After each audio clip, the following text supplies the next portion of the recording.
Part 1 expanded to approximately 700 words.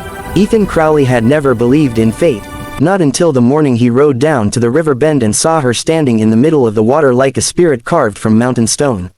He stopped so abruptly his horse snorted in protest, but Ethan didn't even notice. His breath had already hitched in his throat. The first thing he registered was her height, easily 6.5 feet, maybe more. Tall wasn't even the word. She was imposing in the way lightning is imposing, in the way buffalo storms roll across a plain. Her presence shifted the air itself.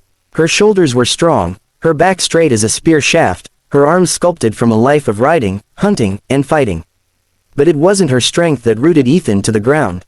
It was her eyes, sharp, dark, and unblinking, watching everything around her as though she belonged to the land more than the land belonged to itself. She was washing her horse in the river, murmuring something in Apache. The animal, a large dun mare, stood utterly calm, as if the giant woman commanding it were the most natural force on earth. The sunlight glinted off the water, running over her long black hair like ribbons of obsidian. Ethan swallowed, because men didn't just stumble upon figures like her unless it was part of some bigger story. He didn't know it yet, but he had just stepped into the beginning of his own. He approached warily, boots crunching on the stones. The sound seemed too loud in a place where the world felt sacred. She turned slightly, her hand drifting to the blade on her hip with a speed and confidence that made Ethan's pulse quicken. "You lost, white man," she said, her voice low and steady. Her English was accented, but deliberate. Ethan tugged off his hat. "No, ma'am, just admire the morning." Her gaze flicked to the sun behind him, then back to him. "The morning is that way. You are looking at me." He felt heat rise in his cheeks. "Reckon the morning can't compare." For a moment, she simply stared at him. Then, maybe out of disbelief, maybe out of curiosity, her hand eased slightly from her knife. Her name, he learned later, was Tyan, daughter of Chief Dasodahe, protector of her people, famed for her unmatched height and skill with a bow. Even among her own, she was something of a legend. The giant girl who could track a deer across hard clay. The warrior whose arrows flew truer than the wind. But none of that was known to Ethan at that exact moment. He just knew she was unlike anyone he had ever seen. "You should go," Tyan said. "My people do not welcome strangers near our river." "Yet here you are," Ethan replied without thinking. "And here I am. Maybe that means something." She blinked, slowly, studying him like one might study a peculiar animal. "Or maybe you are simply foolish." "That too," Ethan admitted. That earned him a tiny exhale, not quite a laugh, more like a crack in an otherwise solid stone wall. But it was enough. Over the following days, he found reasons, poor, flimsy reasons, to ride near the river. Sometimes she was there, sometimes she wasn't. When she was, she didn't send him away. That alone felt like a miracle. They talked, carefully at first. He learned she was fierce, stubborn, proud. She learned he was dry-witted, persistent, and utterly lacking in self-preservation. She rolled her eyes when he tried to compliment her.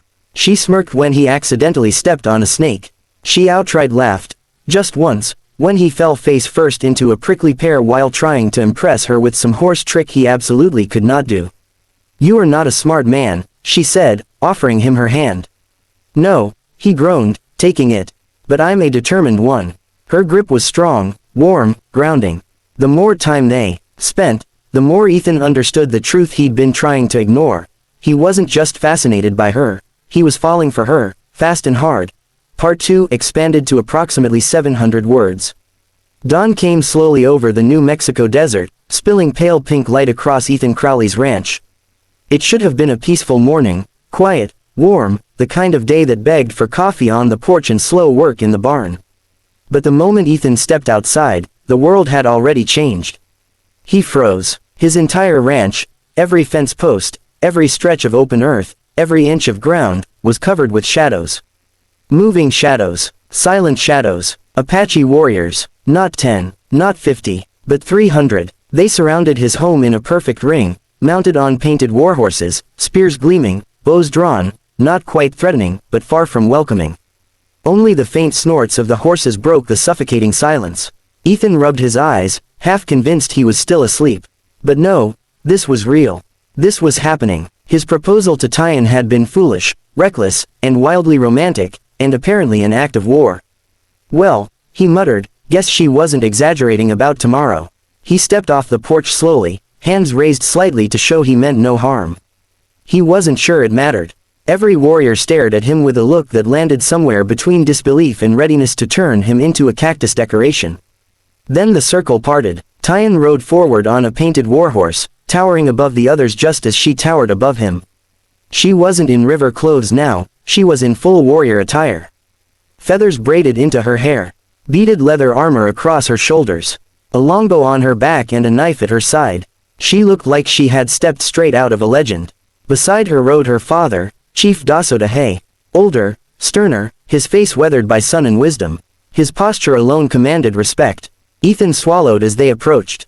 Morning, he managed. Tyan's expression didn't shift. Her father's did, into something that could only be described as, "Boy, you have lost your entire mind."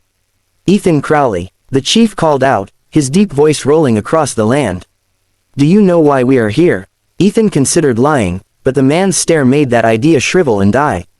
"I've got an idea," he said. A ripple of murmuring swept through the warriors, like wind brushing tall grass. "You stood before my daughter," the chief continued, "and asked to bind your life to hers. Do you understand what this means?" "I believe I do," Ethan said bravely. He definitely did not. The murmuring grew louder. Tyan's jaw tightened. She wasn't pleased with this spectacle, but she wasn't intervening, either. The chief dismounted, and though he was much shorter than Ethan, his presence felt enormous. "My daughter is not simply a woman. She is a warrior of our people. If she marries, it must be to someone strong enough to stand beside her. A man without fear." "Well, sir," Ethan said, "I'm afraid right now, but I'm still standin'." One warrior near the back snorted, possibly a suppressed laugh. Tyan's lips twitched, but she hid it quickly. The chief circled Ethan slowly. "You would face our tests, then." "Tests?" Ethan asked. "Wait, what kinda tests exactly?" But the answer didn't matter. The warriors had already begun moving.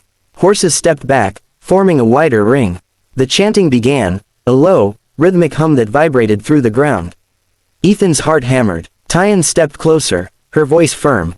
"Ethan, you don't have to do this. My people aren't cruel, but they are proud.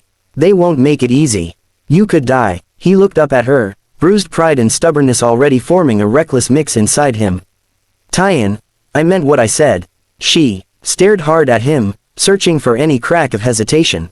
There was none. Then she stepped back, and the trials began. They tested him first with fire. He had to walk barefoot across blazing stones heated by the morning sun. Ethan's feet blistered instantly, but he clenched his fists and kept moving. Next was the test of precision. They placed a bow in his untrained hands and told him to hit a distant target. He missed again and again, but he didn't quit. By the time he finally struck the mark, even if it barely grazed the edge, his hands were raw and shaking. Part 3 expanded to approximately 700 words.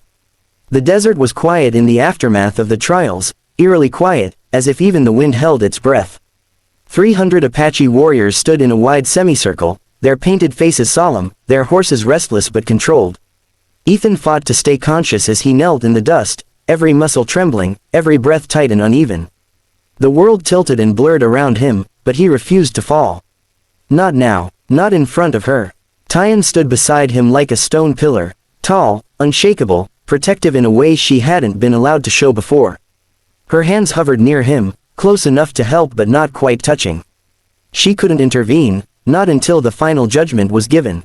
Her eyes tracked every tiny twitch in his posture, every wince he tried to hide. Her father, Chief Daso Dahe, stepped forward.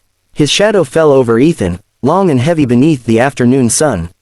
The chief made a slow circle around him, studying him with the same grave expression he'd held since dawn. Finally, he spoke. His voice carried across the desert, strong and unyielding. "This man has walked the stones of fire without fleeing," he began. "He has bled with honesty. He has faced the charge without fear. He has stood before 300 warriors and never bowed his head." The murmuring among the Apache rose, not with anger this time, but with respect. Ethan, head swimming, tried to straighten his spine a little more. The chief continued, "He came to us not as a thief in the night, nor as a man seeking to take what is not his. He came with open hands, with a heart willing to break." Tyan's chin lifted slightly, her expression softening. Then her father turned toward her. "But the decision lies not with me. Not with our warriors. It lies with the one he seeks to join. A rustle passed through the gathered Apache, like the breeze returning at last. All eyes shifted to Tyan. She stepped forward, tall as the cliffs, proud as the eagle, fierce and yet, right now, vulnerable in a way few ever saw. Ethan tried to stand out of instinct and respect, but his legs gave out halfway. He staggered, and Tyan caught him with a single strong arm, pulling him upright against her side. He felt tiny next to her, and yet strangely safe. She looked down at him, her face unreadable to everyone but him.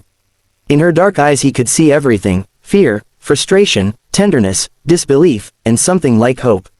"Ethan Crowley," she said softly, her voice carrying anyway. "Do you know what it means to be my husband?" He swallowed, his throat raw. "Means I'll have to buy taller door frames." A low ripple of laughter passed through the warriors. Tyan's lips twitched, and she shook her head, exasperated. "You joke even now?" she asked. "It's either that," he said, "or pass out." This time she didn't hide her smile. But her voice grew serious again as she cupped his face between her hands, hands that dwarfed his own. "I am a warrior," she said. "I ride into danger. I protect my people. I do not bend. I do not break. My life is not gentle. My heart is not small. A man who stands with me must be brave, or foolish." Ethan managed a weak grin. "Lucky for you, I'm both." She took a long breath, steadying herself. "My people feared you would try to change me. To soften me. To shrink what I am." Ethan looked up into her eyes, tired, battered, but sincere. "Tyan, I don't want you smaller. I want you exactly as you are." It was a simple sentence. But it struck her harder than any trial. Her father watched, unreadable, as Tyan finally turned toward him. Her voice rang clear. "Father, I choose him." The semicircle of warriors erupted, some in surprise, some in triumph, some in cheers that echoed across the desert. Drums sounded from somewhere deeper in the ranks. Horses reared, hooves striking the ground in celebration. And Ethan, exhausted and overwhelmed, sagged forward, only to be caught immediately by Tyan's strong arms. She lifted him effortlessly, cradling him against her chest like he weighed nothing. "Easy," she murmured, amusement and affection warm in her tone. "You're mine now. I won't let you fall." He blinked up at her, dizzy. "Reckon I'll get used to being carried like this." "You'd better," she teased, "because you're in no condition to walk."